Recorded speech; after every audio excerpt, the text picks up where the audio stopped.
नमस्कार विद्यार्थी मित्रांनो, पाठीमागील व्हिडिओ लेक्चरमध्ये आपण याच song of the open road या कवितेचं English line by line explanation पाहितलं होतं. नमस्कार, मी Dhumal sir, Lana housing junior college Jamkhed. आज आपण या व्हिडिओ लेक्चरच्या माध्यमातून पुन्हा याच कवितेचं मराठी इंग्लिश एक्सप्लेनेशन बघणार आहोत. प्रथमतः आपण या कवितेविषयी आणि या टायटलविषयी बघूया. The song of the open road. The song of the open road written by Walt Whitman. या वॉल्ट व्हिटमॅन अमेरिकन कवीने ही कविता लिहिलेली आहे. या वॉल्ट व्हिटमॅनचा जन्म 31 मे 1819 रोजी झालेला आहे. 26 मार्च 1892 रोजी वयाच्या 72व्या वर्षी या अमेरिकन कवीचं निधन झालेलं आहे. Walt Whitman born in 1819 to 18 he was died in 1892. he was American poet, essayist and journalist. हा अमेरिकन कवी आहे, हा अमेरिकन निबंधकार आहे, हा अमेरिकन पत्रकार आहे. Whitman is among the most influential poet in the America. अमेरिकेमधील सर्वात प्रसिद्ध प्रभावी कवी म्हणून याच्याकडे बघितलं जातं. तसेच he is well known he is known as the father of free verse. He grow up the Huntington in a family with a difficult economic status. त्याची आर्थिक परिस्थिती गरिबीची होती. त्याचवेळी तो एक ॲज अ टीचर म्हणून, ॲज अ एसेस्ट म्हणून, ॲज अ पोएट म्हणून, ॲज अ जर्नलिस्ट म्हणून काम करत होता. He is a well known American poet. He is known as a father of free वर्स. म्हणजेच मुक्त छंद प्रकारे कविता लिहिण्याचा एक म्हणून त्याला ओळखलं जातं. He grow up in Huntington in a family with a difficult economic status. His major work Leaves of Grass, collection of poem. Leaves of grass is one of the collection of poem. त्याच्या काव्यसंग्रहामध्ये या कविता तो लिहायचा. त्याच काव्यसंग्रहामध्ये सर्वात त्याची प्रसिद्ध ठरलेली कविता म्हणजेच at the date of the Abraham Lincoln, O Captain my Captain. Abraham लिंकनच्या मृत्यूनंतर त्यांनी लिहिलेली ओ कॅप्टन माय कॅप्टन ही प्रसिद्ध कविता बऱ्याच जणांनी आपण हायस्कूल लेवलला अभ्यासलेली असेल. तर या कवितेविषयी the song of the open Road आपण पाहणार आहोत.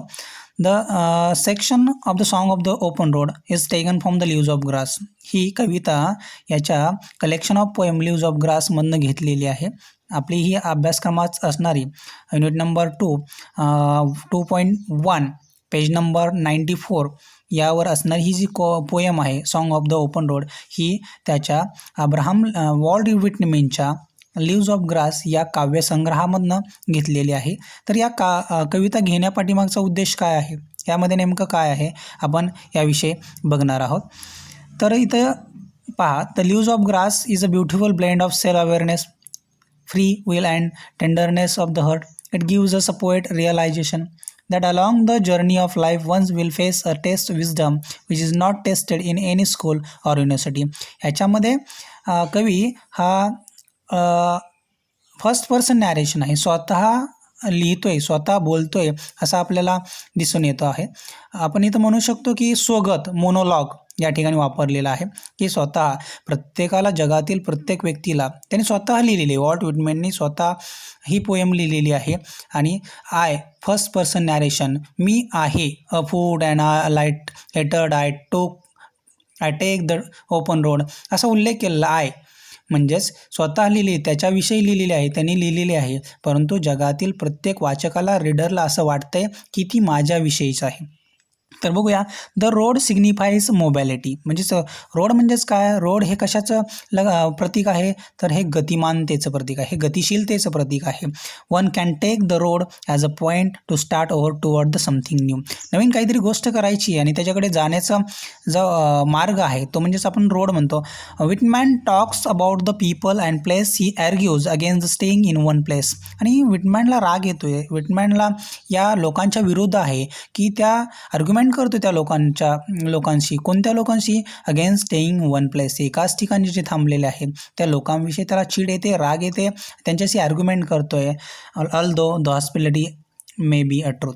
आता बघूया की song of the open road हे टायटल का दिलेलं आहे? What is mean bye open road? Open road म्हणजे ओपन, की आपण हे the title indicates the freedom, की टायटल आपल्याला इंडिकेट काय करते? स्वातंत्र्य इंडिकेट करते, फ्रीडम इंडिकेट करत आहे.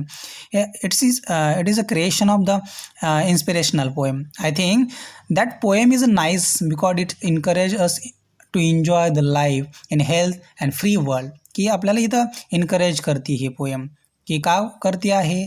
की आपल्याला एक आपलं हेल्दी अँड फ्री वर्ल्ड आपल्याला जगण्यासाठी प्रोत्साहित करणारा हा कवी आपल्याला लाईन बाय लाईन एक्सप्लेनेशन काय सांगतोय आपण बघूया. Song of the open road. Afoot and light hearted I take to the open road, healthy free the world before me, the long brown path before me, leading wherever I choose, afoot and light hearted I took to the open road. Afoot, what is mean by afoot? Gauge the meaning afoot. Afoot म्हणजेच काय? की इथं पुढं जाणं या अर्थाने. And light hatred, light हेटर म्हणजेच काय? की या प्रकाशझोतामध्ये, या जगामध्ये आपल्याला पुढं जायचं आहे. की I take to the open road, healthy free the world before me, माझ्यासमोर असणारं जे हेल्दी फ्री वर्ल्ड आहे ते आपल्याला पुढं जायचं आहे, किंवा प्रत्येक क्षणाला पाठीमागच्या गोष्टी विसरून आपल्याला पुढं जायचं आहे. म्हणजे आपण पाहितलं असेल की जुन्या सिलेबसमध्ये एक पोएम होती पहा विद्यार्थी मित्रांनो, आपल्याला निश्चितच ती आठवली असेल. की इथं म्हणलं आहे, एक लेखक म्हणतोय, मला वाटतं की हजारा सिंगची कदाचित ही पोएम आहे, start where you stand never mind the past, की आपल्याला ज्या गोष्टी करायच्यात पाठीमागच्या गोष्टी विसरून पुढं जायचं आहे. स्टार्ट वेअर यू स्टँड, तुम्ही ज्याही ठिकाणी असाल त्या ठिकाणाहून आपल्याला पुढं जायचं आहे. Start where you stand never mind the past because past won't help you in a beginning new, म्हणजे नवीन सुरुवात करायची असेल तर आपल्याला भूतकाळ उपयोगी ठरणार नाही. तर आपल्याला आता काय करायचं आहे? इथनं पुढं जायचं आहे. फूड अँड लाईट हेटर I take to the open road, healthy free the world before me, the long brown path before me, leading wherever I choose. Brown path म्हणजे बघा, एखादा चित्रकार चित्रामध्ये रस्ता दाखवणं ब्राऊन पाथ दाखवतो, किंवा एखाद्या इतिहासाच्या पेजेस उचकून पहा आपण, एखादं चित्र असेल किंवा भिंतीचित्र असेल त्याच्यावर ब्राऊन कलरने रेखाटलेला एक मार्ग असतो. आणि या ठिकाणी रस्ता म्हणजेच या ठिकाणी रस्त्याविषयी जर उच्चार केला तिथं आपल्याला काय दाखवतो आहे? तो गतिमानता दाखवतो आहे, मोबॅलिटी दाखवतो आहे. Next stanza. Henceforth I ask not good fortune, henceforth I ask not good fortune, I myself I am good fortune. Henceforth I whimper no more, postpone no more, need nothing. Henceforth I whimper no more, postpone no more, need nothing. Done with indoor complaint, libraries, querels, criticism. Strong and content, I travel the open road. Henceforth, I ask not good fortune. तो लेखक त्याला चांगल्या भविष्याविषयी काही मागणी करत नाही आहे. तो म्हणतोय I myself I am good Fortune, की माझ्याकडे चांगलं भविष्य आहे, माझ्याकडे तो म्हणतो की मी संपत्ती माझ्याकडे भरपूर आहे, माझ्याकडे चांगलं फ्युचर आहे, I am lucky, already lucky man, की मी लकी आहे. त्याला काहीही चांगलं नको आहे, किंवा तो गुड फॉर्च्यूनविषयी मागणी करत नाही. Henceforth I whimper no more, आणि तो रडतही नाही. Whimper means make a series of low weak sad cries especially with the fear and pain, म्हणजेच काय? रडणे किंवा बारीक आवाजमध्ये हुंदका देणं वगैरे या अर्थाने आलेला हा शब्द आहे. हेंचफोर्थ आय विम्पर नो मोर, इथून पुढे मी रडणार नाही आहे. पोस्टपोन नो मोर, मी या ठिकाणी काहीही पोस्टपोन करणार नाही. नीड नथिंग, आणि याला कशाचीही गरज नाही आहे. म्हणजे आपण असं म्हणतो की काय?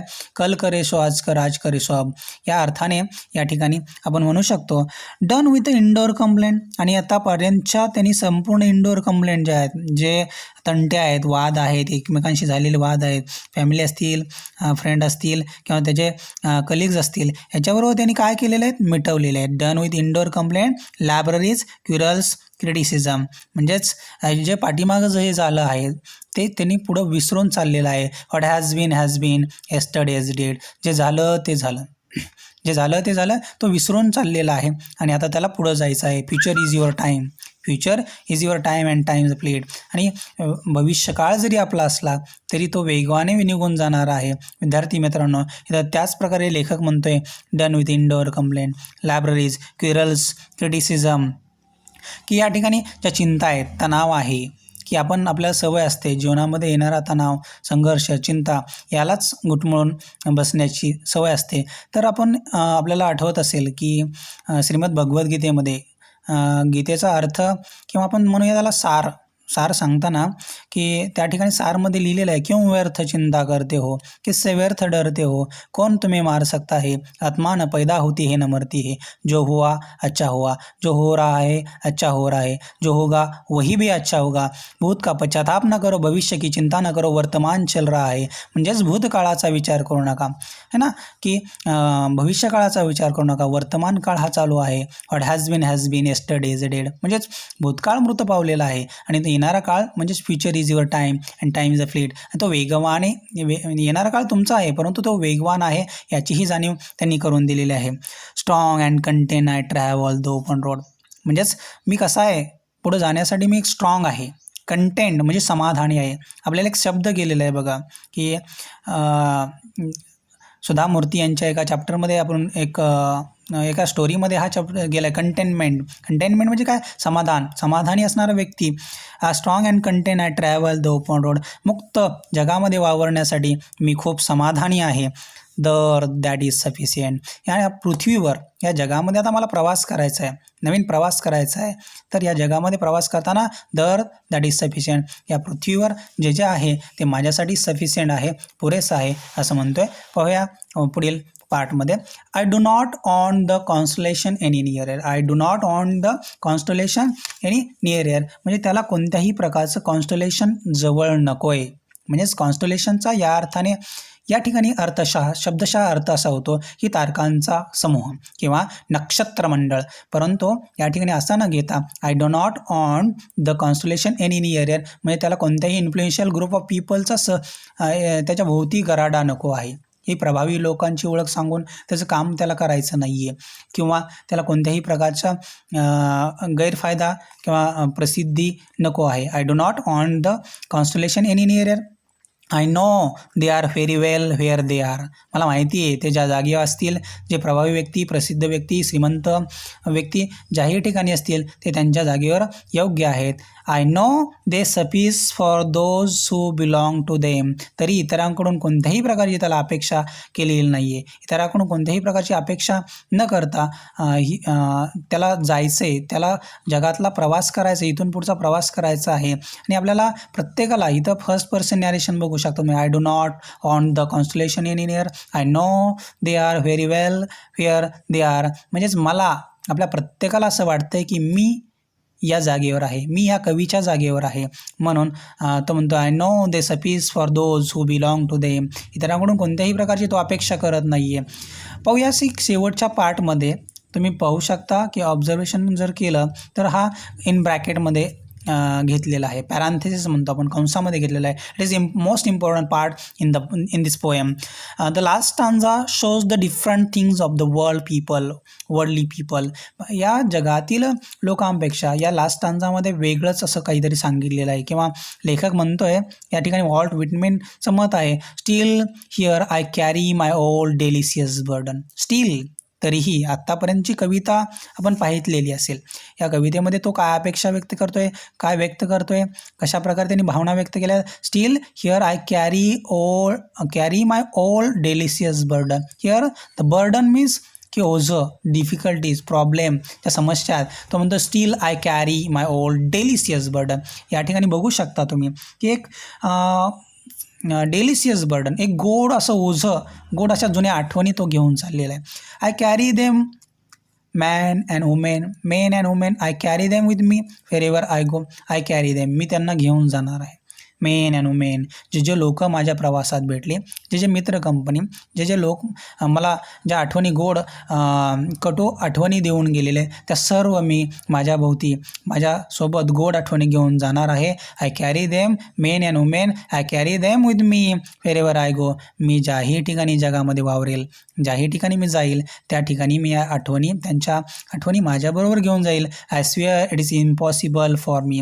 तो म्हणतोय I swear it is impossible for me to forget that type of memory.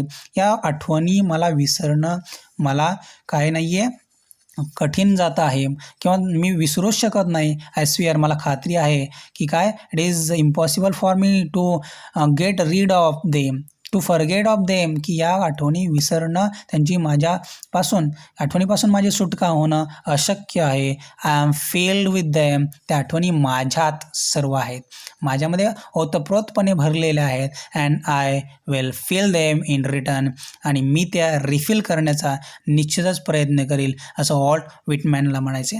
आपण बघू शकता विद्यार्थी मित्रांनो, या पोयमचा, या कवितेचा नेमका सार काय आहे, त्याची थीम काय, सेंट्रल थीम काय, काय सांगितलेलं आहे याच्यामध्ये. तर ही पोयम या स्टांजा टायटलमध्येच आपल्याला समजते. The title indicates the freedom, the song of the open road. The title, the central theme of the poem काय आहे, ऑप्टिमिझम आहे, आशावाद दाखवलेला आहे आपल्याला, एन्जॉयमेंट दाखवलेली आहे आपल्याला या टायटलमध्ये, या संपूर्ण पोएममध्ये आपल्याला एन्जॉयमेंट दाखवलेले आहे. ही पोएम कशी लिहिलेली आहे, written in simple style and simple effective लँग्वेजमध्ये लिहिलेली आहे. याच्यामध्ये तुम्हाला जाणवलेलं असेल की रायमिंग स्कीम नाही आहे. याच्यामध्ये तुम्हाला दाखवलं असेल की स्टांजा पॅटर्न जो आहे इक्वल नाही आहे, समान नाही आहे, म्हणजेच it's a blend of free वर्सा. काय सांगता येतं, द फादर ऑफ फ्री वर्सा, ही is known as the father of free वर्सा. म्हणजेच आपण या कवितेमध्ये फ्री वर्सा स्टाईलने लिहिलेली पोएम आपण अभ्यासलेली आहे. ठीक आहे, आपण थांबूया. धन्यवाद.